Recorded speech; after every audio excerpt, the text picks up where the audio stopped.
Welcome to the June 21 update, gang. Cool visitor over the house this morning. AN124 was on approach. I went out to videotape it, but couldn't get the camera focused in on it.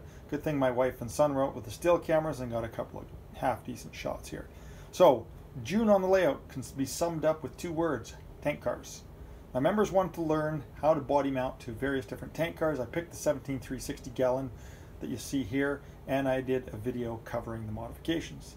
These three here, while I was at it, figured I might as well turn them into Canadian cars. They started life as SHPX cars, just a stock Atlas paint scheme, scrubbed off the reporting marks and redeckled them for CGTX. Still some work to go, conspicuity stripes, and then lowering and body mounting.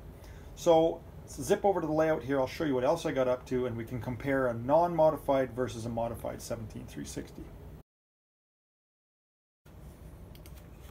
So between tank car modifications, I found some time to go after some locomotives that I had laying around. I had three LMX B39-8s sitting in the drawers. Figured I'd pull one out. I want to turn these into GECX units and get them mixed into the layout. Mostly they'll be used at the paper plant. I addressed the air gap. Don't like the air gap on these things, so put a false frame in, and also modified them to accept Kato wheels because I find that the Atlas wheels pick up grunge way too quickly. First car here, 17 600 gallon caustic soda car, dropped and body mounts.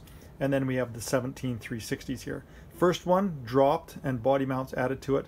This car coming into frame here now, dead center, is what they look like when you first get them from the box. This is stock, got the Accumate Talgo style trucks underneath it. You can notice that huge air gap.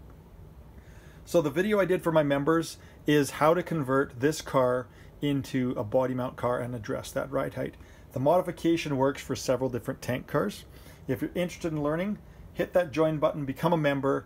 You can learn how to do the tank car modifications, and I've got a whole bunch of other ones in the works. So this specific paint scheme here, the HOKX, these are more modern paint schemes. Atlas has done 3 versions of this car. These are the 2 modern ones. The older one has that black stripe down the middle, and what it lacks is the data block on the right hand side of the car. So I have probably 4 of those cars kicking around.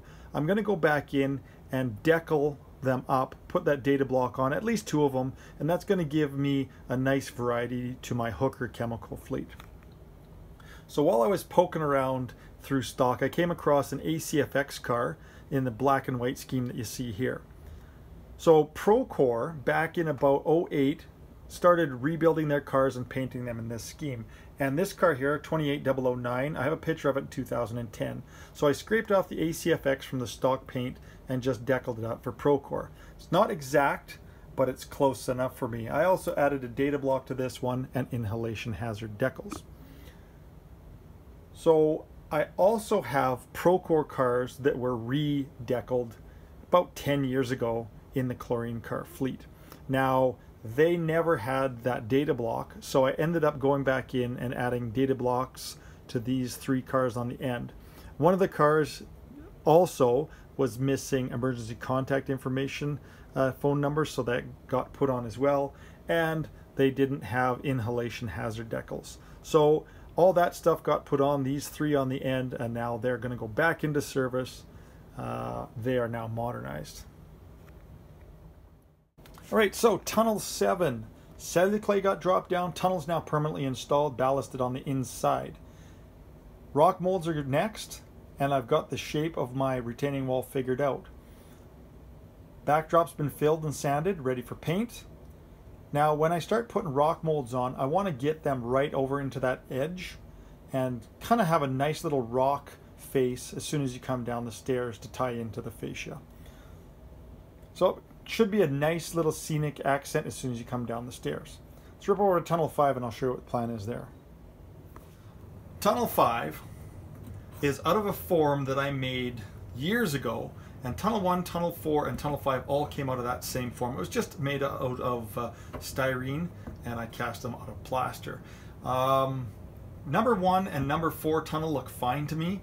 This one doesn't. I don't know if it's because the edge sticks out here, or it's too thick, or what it is. It just doesn't seem to come together, you know? So I'm going to replace it with this guy here.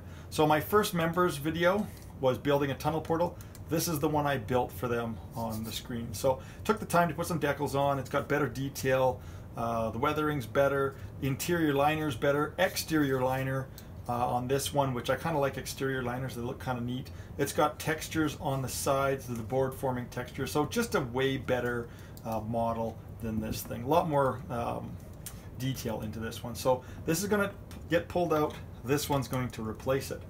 This whole area was the first scenery that I started back up on again after a 5-year hiatus. So it needs a little brush up work. This is about a 1.5 years old now.